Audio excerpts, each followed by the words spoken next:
हमारा जो दिमाग है और जो हमारे नेगेटिव थॉट्स हैं वो कभी कभी इस हद तक पहुंच जाते हैं कि वो हमें खुद को ही हार्म करने को बोलते हैं। हमेशा जब भी आप किसी ऐसी प्रॉब्लम में हो, फियर में हो, या कोई भी नेगेटिव आपकी लाइफ में आ रहा है, तो आप अपने आप से क्वेश्चन करो सबसे पहले, मैं हूँ कौन? माइंड की आंख से देखते हैं तो मैं अपने आप को देख पा रही हूँ ना, इसका मतलब मैं ये शरीर तो नहीं हूँ, ठीक है।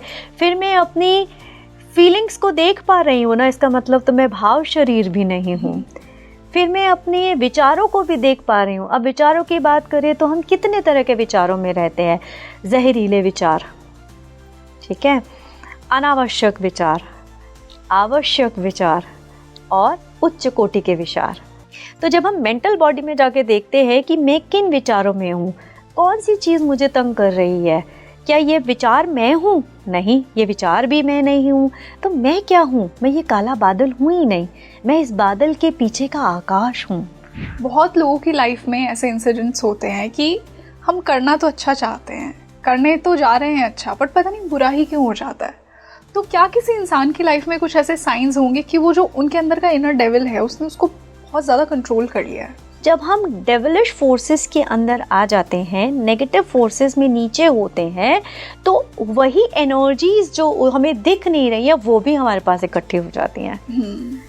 आपको क्या लगता है इस रूम में सिर्फ आप और हम हैं?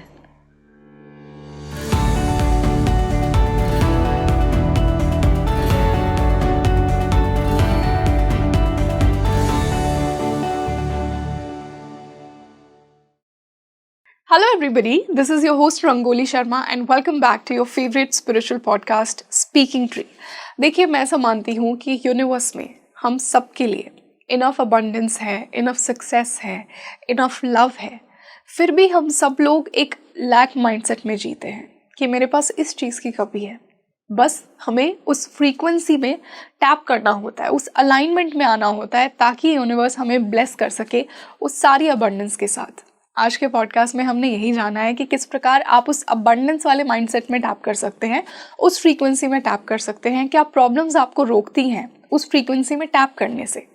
आज का पॉडकास्ट बहुत ही अबंडेंट होने वाला है क्योंकि आप अपने अंदर की पावर को रियलाइज़ करेंगे कि आपके अंदर वो पावर है कि जो आप चाहें वो कॉन्शियसली मैनिफेस्ट कर सकते हैं। और इसी खास डिस्कशन को और खास बनाने के लिए आज जो मेरे साथ गेस्ट जुड़ी हैं वो एक लाइफ एंड माइंडसेट कोच हैं, हीलर हैं। मैं स्वागत करना चाहूँगी एकता चिमनानी जी का। Ma'am, welcome to Speaking Tree. Thank you for calling me. Our pleasure. And I am sure ma'am, जो हमारा ऑफ द कैमरा डिस्कशन हुआ उसके बाद हमारी ऑडियंस को कुछ बहुत ही मीनिंगफुल और इम्पैक्टफुल मिलने वाला है। आज हम अलाइनमेंट की बात करने वाले हैं, यूनिवर्स की अबंडेंस की बात करने वाले हैं। एट द सेम टाइम क्या वो चीज़ें हैं जो हमें वो अबंडेंस अट्रैक्ट करने से रोकती हैं हमारी लाइफ में, और उसमें से एक सबसे बड़ा कारण, जैसा कि मैंने इंट्रोडक्शन में कहा, हमारा खुद का दिमाग है। तो before we move on to our mind, उससे पहले मैं आपसे एक ही चीज़ डिस्कस करना चाहूँगी कि मैं बिलीव करती हूँ कि यूनिवर्स में इनफ अबंडेंस है सबके लिए, फिर भी हम वो स्कैर्सिटी माइंडसेट में जीते हैं। उसे कैसे हटाया जाए? लोग अपने कर्म से भागते हैं, रिलेशनशिप्स को तोड़ते हैं, ऐसा क्यों? सो बेसिकली अगर हम बात करते हैं अबंडेंस और स्कार्सिटी की, ये दोनों दो ऑपोजिट पोल्स हैं, ठीक है। और पूरा यूनिवर्स जो है ऑपोजिट्स पर टिका हुआ है ना, एज अबव एज बिलो, एक फंडा है। तो जब हम एक स्कार्सिटी के माइंडसेट पर होते हैं और वहाँ जब हम लोगों को परेशानी होती है, तकलीफ होती है, और हम क्राई करते हैं, लॉन्ग करते हैं उस अबंडेंस की जो दूसरे के पास है, दूसरे के पास जो चीज़ है वो मुझे चाहिए, तो जब हम इस शिद्दत से पुकारते हैं किसी चीज़ के लिए, तो हमारी हायर सेल्फ या यूनिवर्स की एनर्जीज जो है हमें उस इंसान से या उस सिचुएशन से मिलवा देती हैं जहाँ पर हम खुद को इम्प्रूव करें और अपने को सेल्फ इंट्रोस्पेक्ट करें और अपने एक बेटर वर्जन को क्रिएट करें, तब हम उस अबंडेंस में चले जाते हैं। तो स्कार्सिटी भी ज़रूरी है। इस दुनिया में जो कुछ भी बनाया गया है उसके पीछे एक कारण है और वो बहुत ज़रूरी फैक्टर है होने का। अगर अंधेरा नहीं होता तो रोशनी की क्या औकात है? रोशनी तो किसी को एक्सपीरियंस ही नहीं कर पाओगे। अगर आप पैदा होते ही रोशनी में होते तो क्या आप रोशनी को एक्सपीरियंस कर पाते? तो स्कार्सिटी का जो लूप है वो भी कहीं ना कहीं एक मानव इंसान के लिए ज़रूरी है। और वहाँ पर जो वो दर्द, वो पेन, उस सफरिंग से वो गुजरता है, तभी वो एक नया, एक बेटर वर्जन बिल्डअप होता है। सो मैं ये बोलूँगी। अब आई बात कि स्कार्सिटी के लूप में हम क्यों चले जाते हैं जी। हर इंसान जब पैदा होता है वो तो बड़ा न्यारा प्यारा होता है, बड़ा ही खूबसूरत होता है, इनोसेंट होता है। लेकिन धीरे धीरे जैसे जैसे हम बड़े होते चले जाते हैं, इंसान जब तक बच्चा है तब तक मन का सच्चा है, जो जो उसकी उम्र बढ़े झूठ का मैल है उस पे चढ़े। कैसे चढ़ता है? हमारी कंडीशनिंग्स।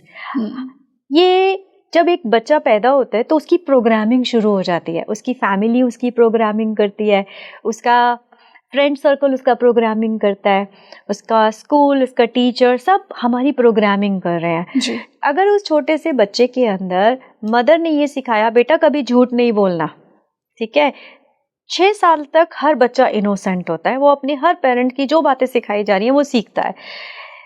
अगर उसने ये सीखा कि मुझे झूठ नहीं बोलना, और जब वो थोड़ा बड़ा हो जाता है वही मम्मी कहती है बेटा दूध वाले से कह दो कि मैं घर पे नहीं हूँ, कल आए। Kind of confusion. उस बच्चे ने क्या सीखा कि मुझे कैसे जीना है, तो झूठ का मैल चढ़ना शुरू हो गया। तो ऐसे फियर्स, जजमेंट्स, ओपिनियंस, एक्सपीरियंसेस, ये सारी चीज़ें मिल के ना हमें कहीं ना कहीं स्कार्सिटी के लूप में ले जाती हैं, हमें ब्लंट कर देती हैं।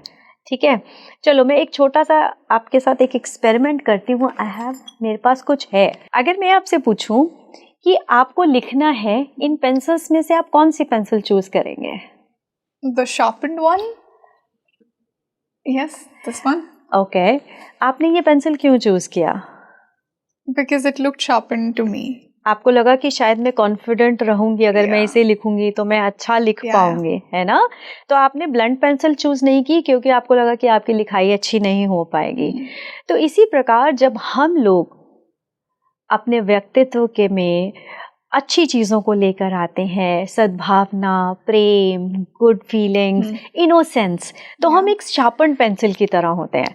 तो जब हम इस शार्पन पेंसिल की तरह होते हैं तो सारा यूनिवर्स हमारे को पिक करने के लिए तैयार होता है। So we become the chosen one, हमें चूज कर लिया जाता है। और तब यूनिवर्स, गॉड, पितृ, देव, जो भी आप कहो, जिस भी भाषा में आप उससे बोलो, वो आपको उठाता है और आपको अबंडेंस के पूल में ले जाता है ना? तो स्कार्सिटी के लूप वाले लोग कैसे होते हैं? वो हमेशा कंप्लेन करेंगे, उनकी सिचुएशंस अगर अच्छी नहीं है तो वो हमेशा ब्लेम करेंगे, बाहर कंप्लेन करेंगे, एक्सक्यूजेस देंगे। कहते हैं ना, नाच न जाने आंगन टेढ़ा। So that is something happening जब हम बाहर ब्लेम करते हैं और हमेशा मैं क्यों वाई मी के मोड में चले जाते हैं। जब हम वाई मी के मोड में चले जाते हैं तो यूनिवर्स के लॉज वर्क करते हैं, cause and effect, law of attraction, law of vibration. तो जब आप वाई मी के लूप में हो तो आप लो वाइब्रेशनल फ्रिक्वेंसीज पे हो, लॉन्गिंग फॉर समथिंग, आपके पास जैसे कुछ की चीज की कमी है। Exactly. आप यूनिवर्स को कह रहे हो कि मेरे पास ये नहीं है, मैं पूर्ण नहीं हूँ। तो यूनिवर्स कहता है यस। यूनिवर्स नो की भाषा नहीं समझता। यूनिवर्स कहता है तुम कम नहीं हो, यस। तुम्हारे पास कोई कमी है, यस। तुम्हारे पास रिलेशनशिप नहीं है, यस। तुम्हारे पास जॉब नहीं है, ठीक है। तो इसीलिए हम स्कार्सिटी के लूप में फंसते चले जाते हैं और लॉ ऑफ अट्रैक्शन के अकॉर्डिंग और ऐसी अपॉर्चुनिटीज हमारे पास अट्रैक्ट होती चली जाती हैं और हम एक ब्लंट पेंसिल की तरह हो जाते हैं और फिर यूनिवर्स हमें चूज नहीं करता जी। और जब आपके अंदर वो लॉन्गिंगनेस होती है, जो एक शिद्दत होती है कि मुझे तो चाहिए लव, मुझे तो चाहिए सक्सेस, मुझे तो चाहिए रिलेशनशिप, तो आपकी ये हायर सेल्फ आपको उन लोगों से मिलवाती है जो आपको शार्प करती हैं। पेन होता है ना? तो जब भी आप अपना एक बेटर वर्जन बनने की कोशिश करते हैं तो कुछ पुराना टूटता है और जब वो पुराना टूटता है तो वो बहुत दर्द होता है। तो मोस्टली लोग इस दर्द को सहना नहीं चाहते, इसीलिए वो ब्लंट रहकर ही जिंदगी जीत लेते हैं। खाओ पियो मजे करो, कौन जिएगा इस चक्कर में, कौन जाए ऊपर, छोड़ दो, अंगूर खट्टे हैं, छोड़ दो। Ma'am completely agree. और जैसा कि हम बात कर रहे थे कि लोग रिलेशनशिप्स में भी यही कंप्लेंट्स करते हैं कि थोड़ा सा अलाइनमेंट नहीं हुआ एंड दे स्टेप बैक, बहुत जल्दी डिवोर्स ले लेते हैं, बहुत जल्दी ब्रेकअप हो जाता है कि मेरे पेरेंट्स मुझे अच्छे नहीं मिले, मेरे सिबलिंग्स मुझे अच्छे नहीं मिले, मुझे कोई समझता नहीं है। यहाँ पे भी वो स्कार्सिटी माइंडसेट आता है, यहाँ पे भी वो ब्लेम गेम चलता रहता है। यस, तो यूजुअली ये ब्लेम गेम तब चलता है जब हमारे अंदर कुछ कमी है। देखो, हर सिचुएशन, हमारा हर रिश्ता जो है वो हमें क्यों मिला है? हमें कुछ सिखाने के लिए मिला है, ठीक है, हमें कुछ इम्प्रूव करने के लिए मिला है। हम कहते हैं कि यूनिवर्स हमें पनिशमेंट दे रहा है या भगवान हमें पनिशमेंट दे रहा है, लेकिन एक छोटी सी बात बताओ, क्या आपके पापा आपका भला चाहेंगे? कभी भला ही चाहेंगे ना हमेशा। तो जब आपके फिजिकल पिता आपका बुरा नहीं चाह सकते, तो आपका जो सुप्रीम पिता है या जो सुप्रीम पावर है वो आपका बुरा क्यों चाहेगा? है ना। सो वो आपके पास हर्डल्स या सिचुएशंस इसलिए देता है ताकि उन सिचुएशन से आप सीखो। ओके, लेकिन अब वो आपके साथ ऐसे कौन से लोग लेके आएगा जिससे कि आप सीखो? जैसे मैंने बताया कि रोशनी को एक्सपीरियंस करने के लिए पहले अंधेरा होना जरूरी है ना। इसीलिए ऑपोजिट नेचर के लोग आपके साथ जुड़ेंगे ताकि जो उनमें अधूरा है वो आप पूरा कर सको और जो आप में अधूरा है वो उनमें पूरा कर सको। तो हमारे जो फ्रेंड्स बनते हैं, जो हमारी फैमिली होती है, या हमारे हस्बैंड वाइफ का रिलेशनशिप की बात करें, तो everyone is needing us to complete us. Exactly, है ना। हम एक दूसरे की एनर्जीज को एक्सचेंज करते हैं। फॉर एग्जाम्पल, अगर कोई पैसिव है तो वो देखते हो स्कूल में कई जगह पे 2 टीचर्स रखे जाते हैं, एक एक्टिव टीचर रखा जाता है, एक पैसिव टीचर रखा जाता है। क्यों?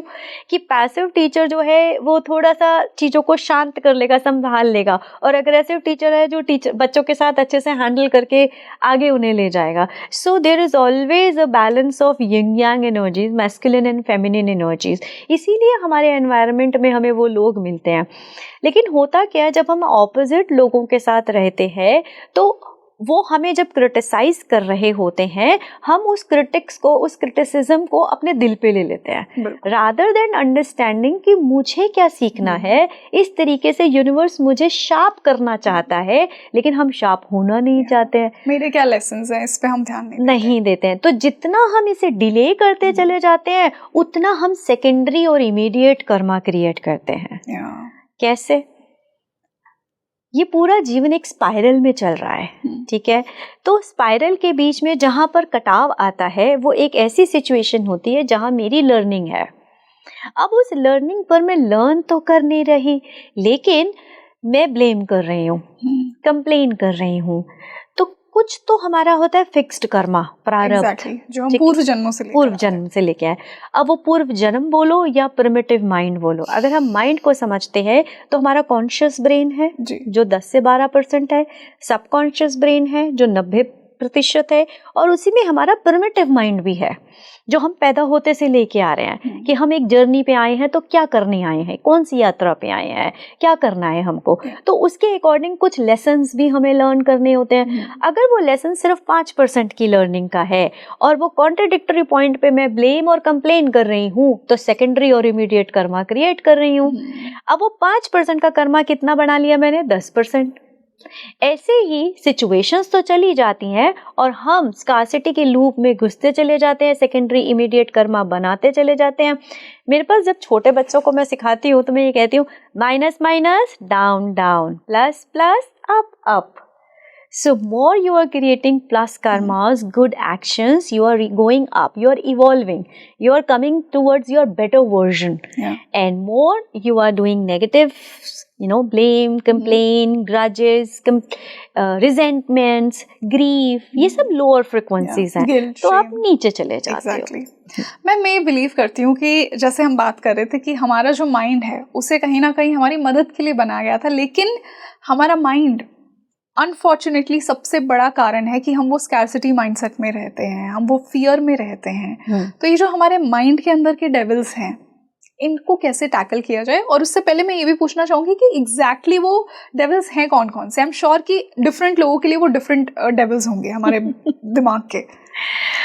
तो अगर हम माइंड को समझने की बात करते हैं तो मैं ये समझती हूँ कि पूरा यूनिवर्स जो है इस माइंड के अंदर ही एग्जिस्ट करता है। आपके पूर्व जन्म या प्रिमिटिव माइंड के अंदर ही सब कुछ है। आपका सबकॉन्शियस माइंड भी उसी में आ रहा है, आपका फिजिकल माइंड, फिजिकल ब्रेन भी उसी के अंदर आ रहा है। तो जब हम यहाँ पर आते हैं तो हमारे जो मैंने बताया जैसे हमारी प्रोग्रामिंग हो रही है तो बहुत सारे नेगेटिव फैक्टर्स हमारे अंदर आने लग जाते हैं। जैसे ऐसे बात करें, आकाश बड़ा सुंदर है लेकिन उसके ऊपर कभी काले बादल आ जाते हैं, कभी ऑरेंज बादल आ जाते हैं, तो वो फॉग से हमें आकाश दिखाई नहीं देता। अभी रिसेंट एक एग्जांपल देती हूँ कि मैं ट्रैवल कर रही थी तो बाहर मौसम बहुत ख़राब था, काले बादल थे। तो जब हम फ्लाई कर रहे थे, फ़्लाइट ले रहे थे, तो मेरी सिस्टर साथ में थी। उन्होंने बोला मौसम तो बहुत ख़राब है, फ़्लाइट कैसे उड़ेगा, इतना काला बादल है, बहुत गंदा वेदर हो रहा है। और थोड़ी देर में हम ऊपर आ गए, वहाँ रोशनी थी, वहाँ सूरज था। तो शी सेड, अरे अभी तो काले बादल थे, अभी एकदम सफ़ेद हो गया, सूरज निकल आया। आई सेड, सूरज तो हमेशा से था, काले बादलों ने ढक रखा था, हमें दिखाई नहीं दे रहा था, इल्यूजन था हमें। ठीक है। सो यही बात हमारे अंदर भी आती है कि हम सब लोग अबंडेंट ही हैं। We are born abundant, we are born to win, we are born to get whatever we want in this life. क्योंकि जैसे आपकी मम्मी आपके लिए सब कुछ अच्छा बनाती हैं, ऐसे ही परमात्मा ने ये जगत जो बनाया, ईश्वर ने या यूनिवर्स ने जो क्रिएट किया, वो हमारे लिए बनाया so that we can enjoy each and everything. लेकिन हम क्या करते हैं, इन फॉग, इल्यूजन, डार्कनेस, काले बादलों के नीचे चले जाते हैं। और ये काले बादल कौन क्रिएट कर रहा है? हमारे माइंड, जिसे माया भी कहते हैं। इल्यूजन वर्ल्ड, हम इल्यूजन में रह रहे हैं, डार्कनेस में रह रहे हैं। अब क्या इल्यूजन्स हैं? वही सारे हमारे विकार कौन से हैं? काम, क्रोध, लोभ, मोह, अहंकार। अच्छा, ये विकार है, ये विकार हमारे गलत है। मेरा मानना ये है कि ये लोग भी हमारे लिए हेल्पफुल हो सकते हैं, प्रोवाइडेड हम उन्हें सही से यूज़ कर सकें। आग बहुत खतरनाक है, लेकिन अगर आग को सही से यूज़ किया गया तो वो हम सबका खाना बनाती है। ठीक है। तो वही माइंड हमारा हेल्पर है, हमारा सर्वेंट है। लेकिन अगर हम उसे टाइम पर ऑर्गेनाइज नहीं करते, उसे सही इंस्ट्रक्शंस नहीं देते, तो वो क्या करता है? मास्टर बन जाता है। फिर वो अपनी मनमानी करता है ना। फॉर एग्जाम्पल, आपके घर में हाउस हेल्प्स होंगे, अगर आप उन्हें रात को बता के सो कि सुबह क्या बनेगा, कैसे ऑर्गेनाइज होगा, तो वो प्लान्ड रहेंगे, वो सुबह उठ के सारा टाइम पे काम खत्म कर देंगे। लेकिन अगर आपने उन्हें रात को नहीं बताया तो अगले दिन क्या होगा? सब कुछ उल्टा सीधा हो जाए, मिसमैनेज हो जाए। ऐसे ही माइंड है, अगर आप उसे ऑर्गेनाइज करके रखो तो वो आपके लिए फ़ायदेमंद है, नहीं तो वही डेविल्स प्लेग्राउंड बन जाता है। बिल्कुल मैम, मैं एक चीज़ ये भी बिलीव करती हूँ कि हमारा इसे एक डिफेंस मैकेनिज्म कह लीजिए। हमारे दिमाग को फियर, डर बहुत पसंद है। लाइफ में सब अच्छा चल रहा है, फिर भी लोग सोचते हैं कहीं कुछ बुरा ना हो जाए। एक सर्टेन फियर होता है किसी ना किसी चीज़ को लेकर, जो हमें रोकता है उस अबंडेंस की तरफ जाने से। तो ये जो फियर है, जो हमारा माइंड एक बैरियर क्रिएट करता है, इससे कैसे निकला जाए? ये जो फॉरएवर कंसिस्टेंट नेगेटिविटी में हम रहते हैं, इससे कैसे निकला जाए? देखो, फियर आप कहते हो कि आपका एनिमी है, ठीक है, लेकिन मेरे अकॉर्डिंग फियर अगेन एक गुड फैक्टर है। फियर हमें क्यों दिया गया कि फियर जो है हमारा प्रोटेक्टिव मैकेनिज्म है। हमारा एमिग्डाला जो है वो एक अलार्म की तरह बचता है। अगर ये फियर मैकेनिज्म नहीं होता, ये प्रोटेक्टिव मैकेनिज्म नहीं होता, तो हमारे पूर्वजों को तो सारे जानवर खा चुके होते, हम अपने आप को प्रोटेक्ट ही नहीं कर पाते थे।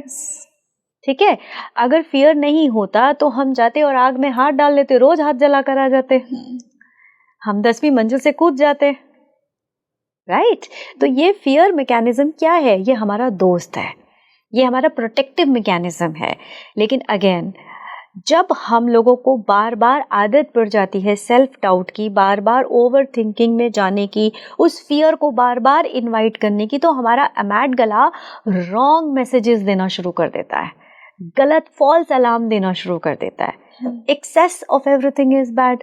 तो वो जो एक्सेस फियर है वो हमारी बॉडी के अंदर एक कॉर्टिसोल जो बनता है, cortisol is again a good chemical, लेकिन जब वो एक्सेस में बनना शुरू हो जाता है तो मेरी बॉडी के पास एक रॉन्ग सिग्नल पहुंचता है कि ये पूरी बॉडी खतरे में है। ठीक है, तो मेरी पूरे 33 ट्रिलियन सेल्स की एनर्जी कहाँ आ जाती है? हार्ट पर आ जाती है, उसको बचाने के लिए, क्योंकि heart is the most important part, है ना। तो जब वो उसे बचाने के लिए आती है तो हार्ट में पल्पिटेशन होनी शुरू हो जाती है। आजकल इसे एंजाइटी कहते हैं। It's like a false dog barking on the gate and everyone in the house coming out to see what is happening, and that call anxiety. तो ये फियर आजकल पैनिक और एंजाइटी में हो गया है कन्वर्ट। लेकिन आप ये कह रहे हो कि हमें पसंद क्यों है? बेसिकली हमें इसीलिए पसंद है क्योंकि वो एक हमारा प्रोटेक्टिव मैकेनिज्म है। मैम, प्रोटेक्टिव मैकेनिज्म तो है, but at the same time यही फियर हमें रोकता है एक अबंडेंट लाइफ क्रिएट करने से। वो हमारे ही कंडीशनिंग की वजह से है ना। फॉर एग्जाम्पल, हमारा ब्रेन कैसे काम करता है? कोई भी चीज़ हमारे पास एक इन्फॉर्मेशन, हमारे 5 सेंसेस से हमारे अंदर इन्फॉर्मेशन आती है, उस इन्फॉर्मेशन के अकॉर्डिंग हमारा दिमाग उसे तोड़ता है, मरोड़ता है, इन्फॉर्मेशन को उसे परसीव करता है अपनी नज़र से। हम सब अपने अपने ग्लासेस से दुनिया को देख रहे हैं। अब बच्चा अपने ग्लास से दुनिया को देख रहा है, बड़ा अपने ग्लास से दुनिया को देख रहा है। तो जब हम अपने ग्लासेस से उस चीज़ को देखते हैं, उस इंसिडेंट्स को देखते हैं, तो वो कहीं ना कहीं हमारे फिजिकल ब्रेन से हमारे डीप सबकॉन्शियस में चली जाती है। इस बात को ऐसे एक्सप्लेन करूँगी, अपना ही एक एग्जांपल देती हूँ कि जब मैं बड़ी थी, मुझे डॉग से बहुत डर लगता था। इतना डर लगता था कि डॉग को देख के मैं ओवर रिएक्ट कर जाती थी। मेरे सेंसेस नहीं होते थे कि मैं कैसे रिएक्ट कर रही हूँ। Even I am in a big meeting and if I see any dog I start behaving very stupid and after that I used to go into guilt कि भाई ऐसा क्यों करा मैंने। No matter how much you teach yourself with a conscious brain कि this is not acceptable, this is not a good behaviour, I should not do this, dog क्या ही कर लेगा। But believe me you, when something goes into your subconscious brain, no matter how much you teach अपने conscious brain को, कोई फायदा नहीं होने वाला। क्योंकि जब सिचुएशन आती है तो आपकी बॉडी या तो फ्लाइट मोड में चली जाती है, या फ्रीज मोड में चली जाती है, या फाइट मोड में चली जाती है। ठीक है, तो जब मैं वो डॉग एक एक्सपीरियंस था मेरी लाइफ में जिसको देख के मेरा बॉडी फ्रीज मोड में चला जाता था। तो जब मैंने माइंड थेरेपीज पढ़ा, समझा, माइंड को समझा, तब ये समझ में आया, जब मैं सेशन में अपने अंदर गई तो मेरे को ये लगा कि ये कहाँ से आया मेरे अंदर, ये मेरे डीप सबकॉन्शियस, मेरे मेंटल माइंड में कहाँ से चली गई बात। तो आई सॉ कि जब मैं बहुत छोटी थी, I was standing on the door of my school gate and I saw a dog biting a child. और फिर स्कूल के अंदर बहुत उसका रूमर फैला कि उसको 21 इंजेक्शन लगे। I was like small, KG class या फर्स्ट में रही होंगी। तो सोचो वो कब का डीप इम्पैक्ट मेरे सबकॉन्शियस में चला गया, क्योंकि छोटे बच्चे बड़े इनोसेंट होते हैं। तो वो जो मैंने अपनी आंखों से देखा, कोई नहीं था, स्कूल का छुट्टी हो गया था, तो वो चीज़ जो देखा वो मेरे भाव शरीर में चला गया। फिजिकल बॉडी से आपके भाव शरीर में, आपके इमोशनल बॉडी में गया, तो उसका एक भाव टिक गया, एक इम्प्रिंट रह गया। फिर वो मेरे सबकॉन्शियस में चला गया, मेंटल बॉडी में चला गया, उसका इम्पैक्ट अभी तक आ रहा था। पर जब हमने सेशन गए में, जब मेरे उस ब्लॉक को क्लियर किया गया, because what is neurolinguistic programming, हमारा ब्रेन माइंड के अंदर बहुत सारे न्यूरो पैथवेज हैं, बहुत स्नैप्सिस हैं।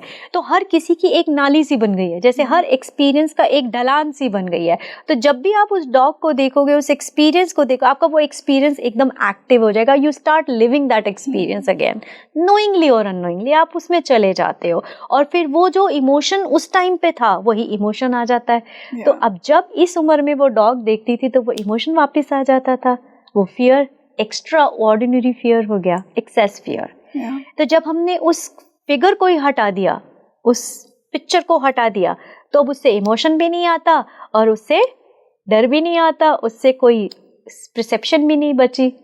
सो this is how we change the programming and we come out of our fears. Ma'am, जैसे आपने कहा कि उस पिक्चर को हटा दिया, आई एम श्योर कि सबकी लाइफ में बचपन में कुछ ऐसे ट्रॉमेटिक पेनफुल एक्सपीरियंसेस होते हैं जो उनकी एडल्ट आइडेंटिटी को इतना इम्पैक्ट करते हैं। जैसे for in your case only, कि वो एक जो बचपन में एक छोटा सा इंसिडेंट हुआ, उसने आपको थ्रू आउट लाइफ डर क्रिएट कर दिया एक डॉग से।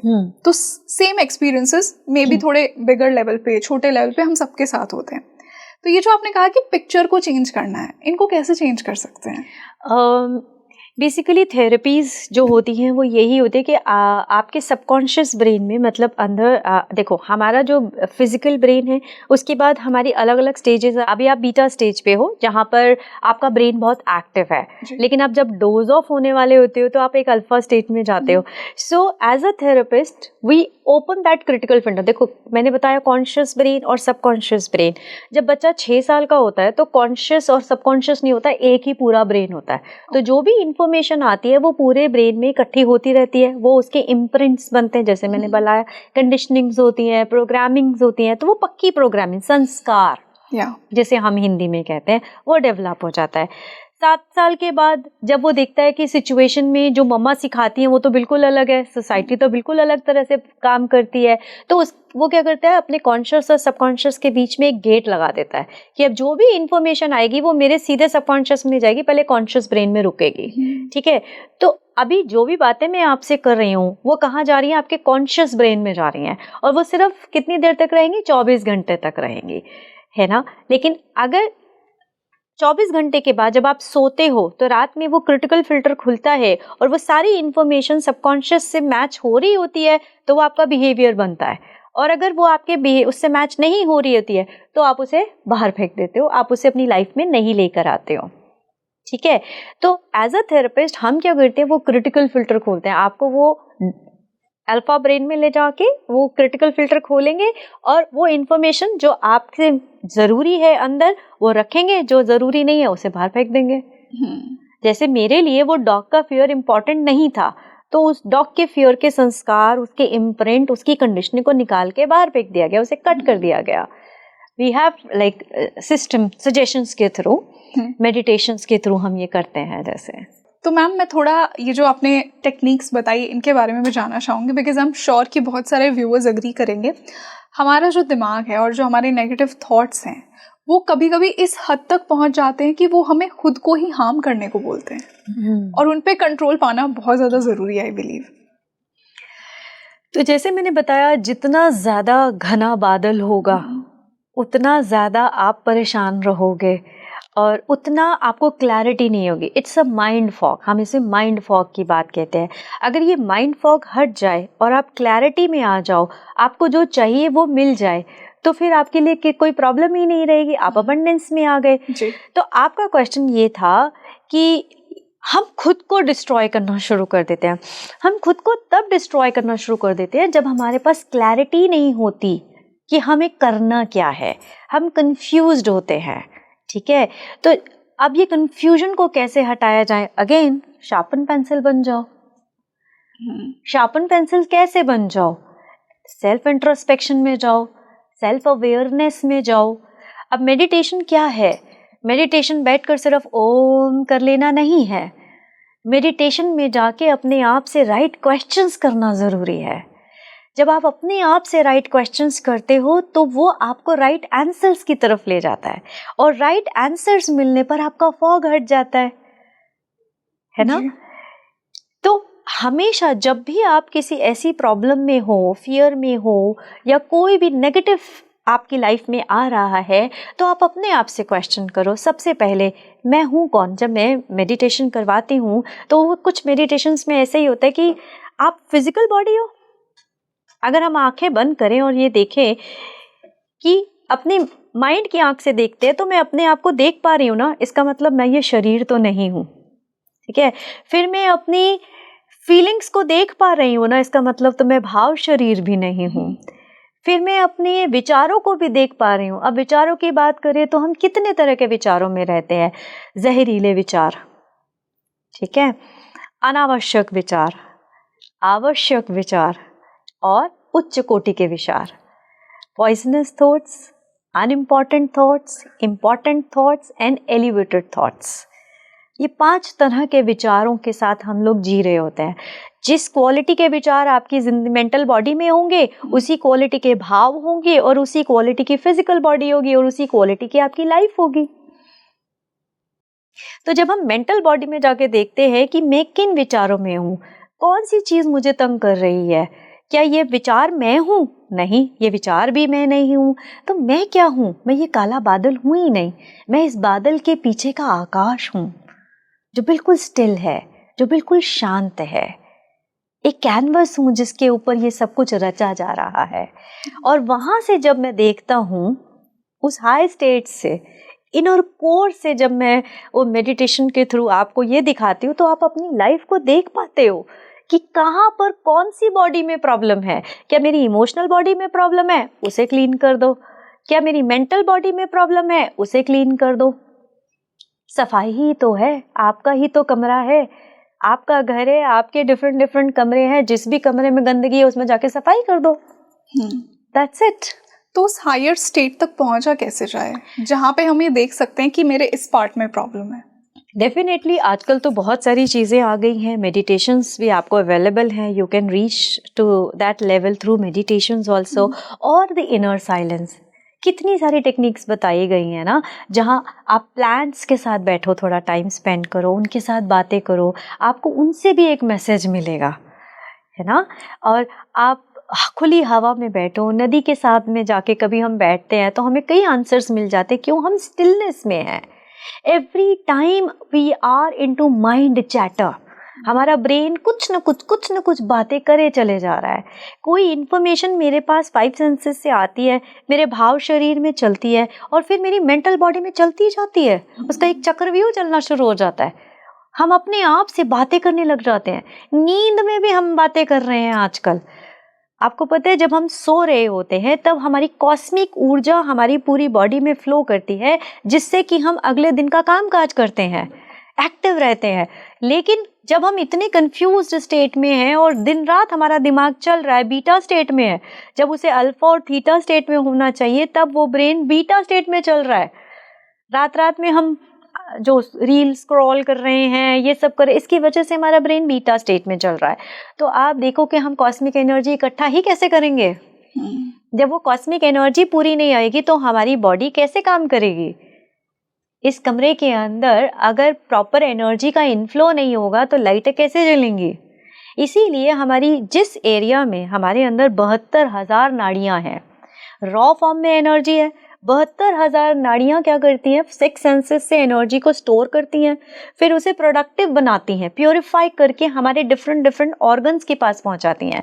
जैसे हमारे डाइजेस्टिव सिस्टम के पास पहुंचाती हैं, हमारे मेटाबॉलिज्म के पास, हमारे ब्रेन के पास पहुंचाती हैं, सर्कुलेटरी सिस्टम के पास। तो हर ऑर्गन काम कर रहा है इस ऊर्जा से, और ये ऊर्जा का प्रवाह जब डिस्टर्ब हो जाता है हमारे बीटा स्टेट में रहने की वजह से, हमारे माइंड चैटर की वजह से, तो सब कुछ कंफ्यूज्ड हो जाता है, हमारे हार्मोन्स डिस्टर्ब हो जाते हैं, केमिकल कॉम्पोजिशन डिस्टर्ब हो जाता है जी। तो ये सब कुछ मिलके हमको स्कार्सिटी में नीचे ले जाता है, स्कार्सिटी के लूप में गिर देता है। और एक बार हम इस विशियस सर्कल में फंस जाएं तो guilt, shame, grief, sadness, comparison, resentment, ये सब शुरू हो जाता है। फिर हम ना एक भिखारी की तरह हो जाते हैं, बेगर। अब बेगर को आप कहो कि उसे राजा की गद्दी पे बिठा दिया जाए, कौन बिठाएगा?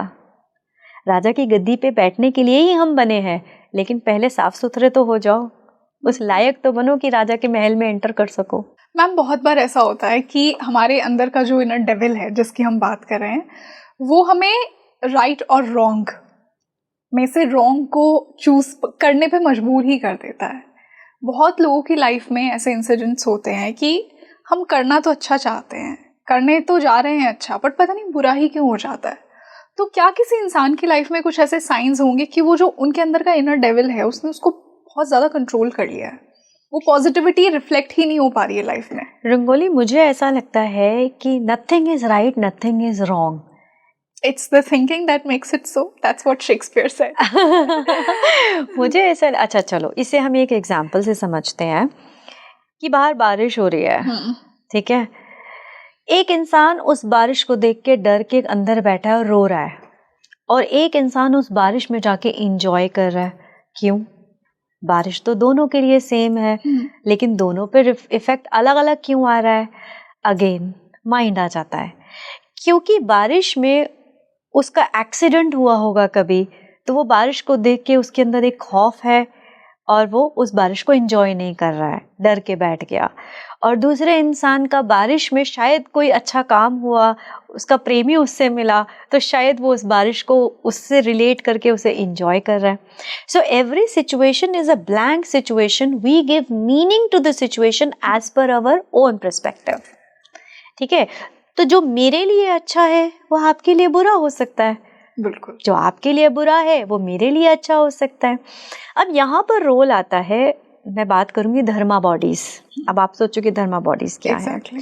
हम सब लोग यहाँ पर जब एक जर्नी पर हैं तो हम सबके अपने अलग अलग रोल्स हैं. ठीक है, जैसे एक आउटसाइडर सोल है. आउटसाइडर जो धर्मा बॉडी होती है वो क्या है, वो कुछ इनोवेट करने के लिए बनी है. उसका पर्पस है कुछ री इन्वेंट करने के लिए. तो वो हमेशा फैमिली से दूर रहेंगे, उनको लोगों के साथ बंद के रहना पसंद नहीं होगा. उनकी सोच अलग होगी, जैसे कहते हैं ईगल पर्सनालिटी. ओके, है ना. वो हमेशा कैसे होंगे, वो प्रोग्रामिंग में नहीं बंधेंगे. वो वाले हाथी है जिनको जितना भी चेन से बांध लो वो भाग जाएंगे. वो कहते हैं ना कि जनरेशनल कर्सेस तोड़ने वाले लोग, ये वही है. हाँ, तो ये आउटसाइडर्स हो गए, क्योंकि उन्हें कुछ इन्वेंट करना है, कुछ नया लेकर आना है. ठीक है, अब वो राजा की तरह होते हैं. हाँ, उसकी नीचे लेवल पर आते हैं एजुकेटर्स.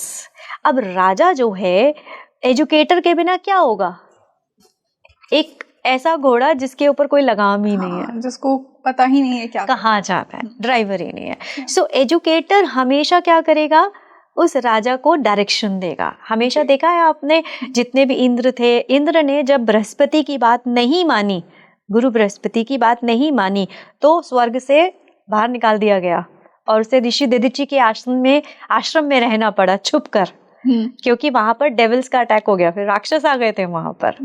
ठीक है, तो गुरु जो है, जो एजुकेटर सोल है, वो हमेशा डायरेक्शन देता है. तो वो सेकंड पोजीशन पे आता है एजुकेटर. उसका पर्पस ही यहाँ पे एजुकेट करना है. अब तीसरा धर्मा बॉडी आता है वॉरियर बॉडी, देश की रक्षा करने के लिए. अब वॉरियर अपने तरह से एक्शन लेगा. वॉरियर कहता है, अब एजुकेटर में तो वो शक्ति है नहीं, क्षत्रिय वाली शक्ति, तो वो सिचुएशन को कैसे हैंडल करेगा, अपनी इंटेलेक्चुअल पावर से हैंडल करेगा. डिफरेंट शक्ति, एक के अंदर ज्ञान की शक्ति, एक के अंदर तन की शक्ति है. मैं ये बताने की कोशिश करूँ, जैसे डिफरेंट धर्मा बॉडी है, आउटसाइडर, एजुकेटर है, वॉरियर है, उसके बाद मर्चेंट है, उसके बाद लेबरर है. तो जितने भी धर्मा बॉडी के हमारी पर्सनालिटी ट्रेट्स होते हैं, हम अपने अपने तरीके से सिचुएशन को हैंडल करने की कोशिश करते हैं. अब एजुकेटर तमीज से, एक सिस्टम से चीज को हैंडल करेगा. शायद वो एग्रेसिव नहीं होगा, वो लाइट तरीके से चीज़ों को हैंडल करने की कोशिश करेगा. लेकिन अगर उसकी शादी या उसका हस्बैंड या उसका फादर, जो भी उसका साथ में है पार्टनर, वो अगर वॉरियर बॉडी है, तो वो क्या कहेगा, तुम्हारे बस की कुछ नहीं है, तुम कुछ नहीं कर सकते हो, तुम बेकार हो, ये मैनिपुलेट मत करो, सीधा जाके लड़ो, तुमने तुम्हारे साथ गलत किया, उसको जाके गलत करके आओ. ठीक है, अब आप, मेरी नज़र में वॉरियर गलत कर रहा है, वॉरियर की नज़र में तो मैं गलत कर रहा हूँ. यहीं पे कॉन्ट्रडिक्शन है. आपकी बात का आंसर मिला कि राइट और रॉन्ग, कुछ भी सही नहीं है, कुछ भी गलत नहीं है. सब अपनी अपनी कंडीशनिंग, अपने अपने प्रोग्रामिंग और अपनी अपनी धर्मा बॉडी अपने अपने पर्पस के हिसाब से काम कर रहे हैं, और किसी का सही किसी का गलत हो जाता है. अब इसके बीच में डिसीजन लेना कि मेरे लिए क्या ऐसी चीज है जिससे मैं इवॉल्व हो सकूं. हम सबकी दौड़ सिर्फ इवॉल्व होने की है. अब एक आउटसाइडर अगर वो इवॉल्व हो जाएगा तो वो दुनिया के लिए बहुत प्रोडक्टिव है, कुछ नया लेकर आएगा. लेकिन अगर आउटसाइडर डिवॉल्व हो गया, वो इतना डोमिनेटिंग होगा, माय वे और हाईवे, उसे अपनी बात मनवाने की आदत पड़ जाएगी. वो इतनी लड़ाइयाँ करेगा, उसके अंदर इतना एग्रेशन होगा. वॉरियर अगर इवॉल्व हो गया तो वो एक अच्छा नेतृत्व कर सकता है, एक अच्छा लीडर है. लेकिन अगर वो खुद को राजा समझने लग जाए और उसके अंदर एरोगेंस आ जाए, ईगो आ जाए, तो वो क्या करेगा, वो तहस नहस कर देगा. वो रिलेशनशिप बिल्ड ही नहीं कर सकता कभी, लोग उससे दूर भागेंगे. लेकिन एक वॉरियर किसको इवॉल्व करता है, एजुकेटर को इवॉल्व करता है, क्योंकि वॉरियर आपको पॉलिश करता है हर बार, और एजुकेटर वॉरियर को पॉलिश करता है कि हर बार तलवार चलाने की जरूरत नहीं है, थोड़ी देर शांत, इसे प्यार से भी निपटाया जा सकता है. अब अगर एजुकेटर मर्चेंट को ज्ञान देना शुरू कर दे तो दुनिया का अर्थव्यवस्था बिगड़ जाएगी. सब ज्ञानी बन गए, सभी पूजा पाठ में लग गए, तो कैसे चलेगा बताओ. तो मर्चेंट भी ज़रूरी है देश की व्यवस्था रखने के लिए, है ना। और लेबरर का मतलब ये नहीं कि बेकार हो गए, लेबरर इज जो संसार को प्रोडक्शन दे रहा है, किसान है, काम करने वाले लोग हैं, कर्मठ हैं, जिनकी कोई लालसा नहीं है, लालच नहीं है, बट कर्म कर रहे हैं। अब मर्चेंट कहेगा पागल हो, इतना रिक्शा चलाते हो, इतनी मेहनत कराते हो, सिर्फ 20 रुपए कमाते हो, इतनी मेहनत मैं करके तो 2000 रुपए कमा लूं। मर्चेंट पैसे की तरफ सोचेगा और लेबरर कर्म की तरफ सोचेगा। एजुकेटर हमेशा सर्विस देगा ज्ञान से, वॉरियर प्रोटेक्शन की तरफ सोचेगा, आउटसाइडर कुछ इन्वेंट करने की सोचेगा।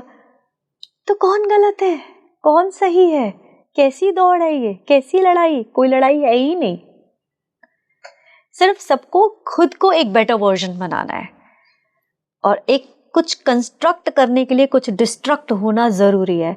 आपका पुराना सेल्फ टूटेगा तो नया सेल्फ बनेगा।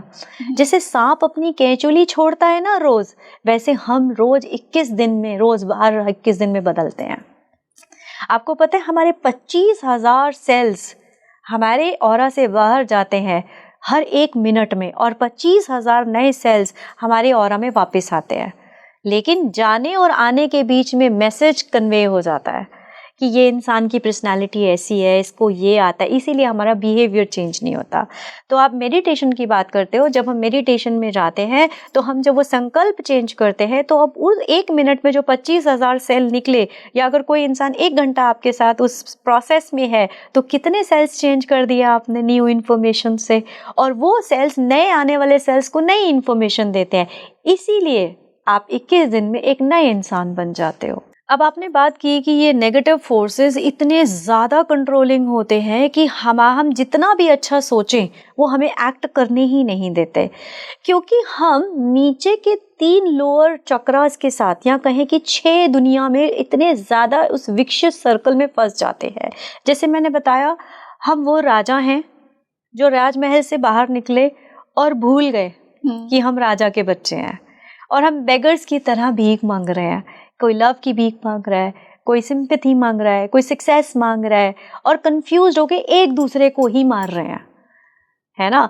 मुझे 10 रुपए दे दो, आप कहते हो मेरे पास 10 रुपए नहीं, अरे दे दो प्लीज, मुझे चाहिए, मेरे पास नहीं है। हम एक दूसरे से ही मांग रहे हैं, जबकि हम तो खुद इतने अबंडेंट हैं।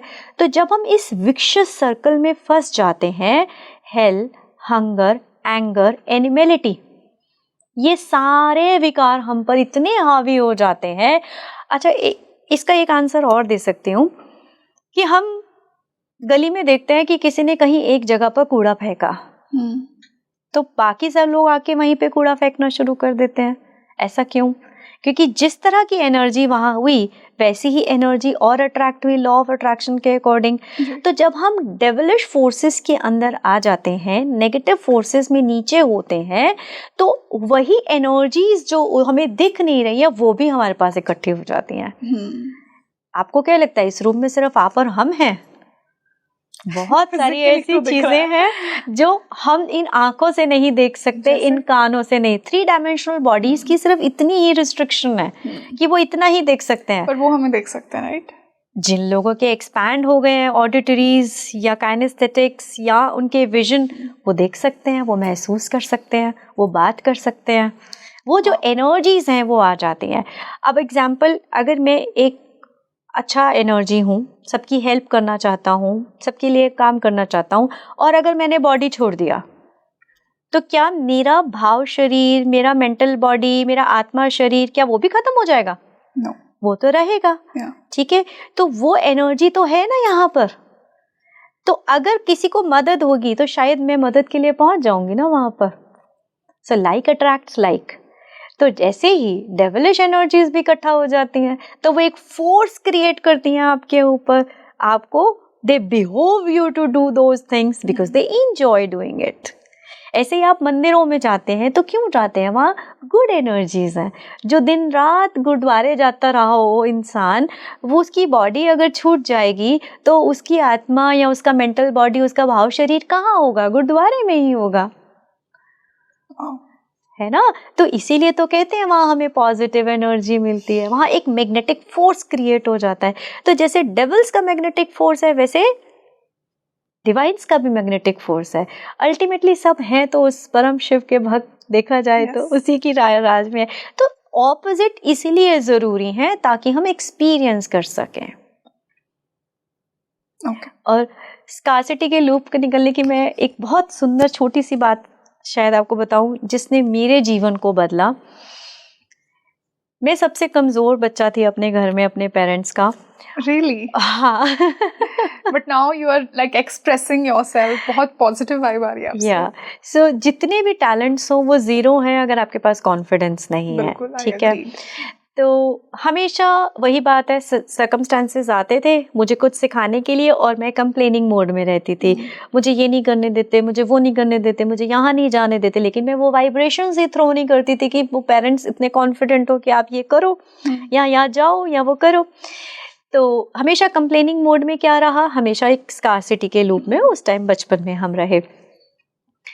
एक दिन ना मेरा बच्चा बहुत छोटा था, शादी के बाद की बात है, तो उसने मुझे आके बोला, मम्मा हमारी टीचर ने ना एक स्टोरी सुनाई है और ये स्टोरी शायद बहुत सारे व्यूअर्स की ज़िंदगी बदल सके। तो मैंने कहा क्या बेटा? उन्होंने बोला स्पीकिंग ट्री मेरे सामने है और ट्री से रिलेटेड स्टोरी है। तो उसने बोला कि मम्मा मेरी मैम ने बताया कि बहुत सारे पेड़ थे और उनके नीचे छोटे छोटे पेड़ थे, तो 2-4 पेड़ ना आपस में, छोटे जो प्लांट्स है ना वो आपस में कंप्लेन कर रहे थे कि ये जो बड़ा पेड़ है ना ये तो हमको हवा नहीं लेने देता, ये तो हमारे पास सूरज की रोशनी नहीं आने देता, हम ना मर जाएंगे, हमारी ज़िंदगी नहीं है। तो सबने बोला हाँ हाँ हम तो मर जाएंगे, हम तो मर जाएंगे। उनमें से एक प्लांट ये सोचने लगा कि सिचुएशन तो ये कह रही है कि हाँ हम मर जाएंगे, ठीक है, अग्री टू इट, लेकिन मैं ऐसा क्या करूं कि मैं बच जाऊं, व्हाट कैन आई डू, ठीक है। तो उसने क्या किया कि जब हवा आती थी और वो पेड़ इधर होता था तो वो इधर होके सूरज की धूप ले लेता था, और जब हवा आके पेड़ इधर जाता था तो वो इधर की धूप लेता था। तो वो अपने हिस्से की धूप लेता गया और बड़ा होता गया, और एक दिन वो अपने आप में बहुत बड़ा पेड़ बन गया, उस पेड़ से भी बड़ा पेड़ बन गया, और उसके पास अपने हिस्से की धूप थी, अपने हिस्से की हवा थी, उसका अपना आकाश था।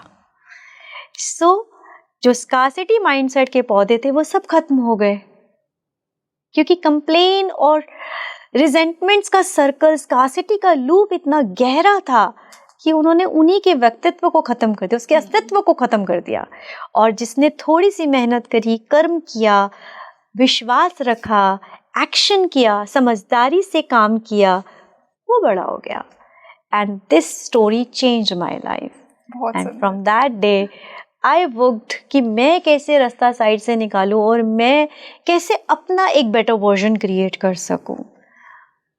बिल्कुल, एंड आई एम श्योर कि आज के इस पॉडकास्ट के बाद हमारे व्यूअर्स भी खुद का वो बेटर वर्जन क्रिएट करें, क्योंकि आज हमने एक टॉपिक ही ऐसा चुना जो आपके माइंड से रिलेटेड जो डेविल्स हैं, जो आपके फियर्स हैं, उन पे काम करता है, उनको कैसे लेट गो किया जाए। So thank you so much ma'am for joining us today, it was lovely having you on the show. Thank you very much. तो दोस्तों, जैसा मैंने आपको इंट्रोडक्शन में कहा था कि आज का पॉडकास्ट स्पिरिचुअलिटी, इमोशनल अबंडेंस, इनसे तो थोड़ा अलग है, क्योंकि आज हम माइंड की बात करने वाले हैं। और आज हमने वही सीखा कि आपके जो माइंड के फियर्स हैं, जो डेविल्स हैं आपके अंदर, उनको कैसे लेट गो किया जाए, कैसे उस अबंडेंट स्टेट में आया जाए, क्योंकि यूनिवर्स के पास तो इनफ अबंडेंस है हम सब के लिए, बस हम सब ही खुद को रेस्ट्रिक्ट करके रखते हैं। तो आप मुझे कमेंट सेक्शन में बताइए कि आपको ये साइकोलॉजिकल जो पॉडकास्ट आज हमने किया कैसा लगा। हम मिलते हैं जल्दी एक और बेहतरीन पॉडकास्ट के साथ। मैं हूँ आपके साथ रंगोली शर्मा। नमस्ते।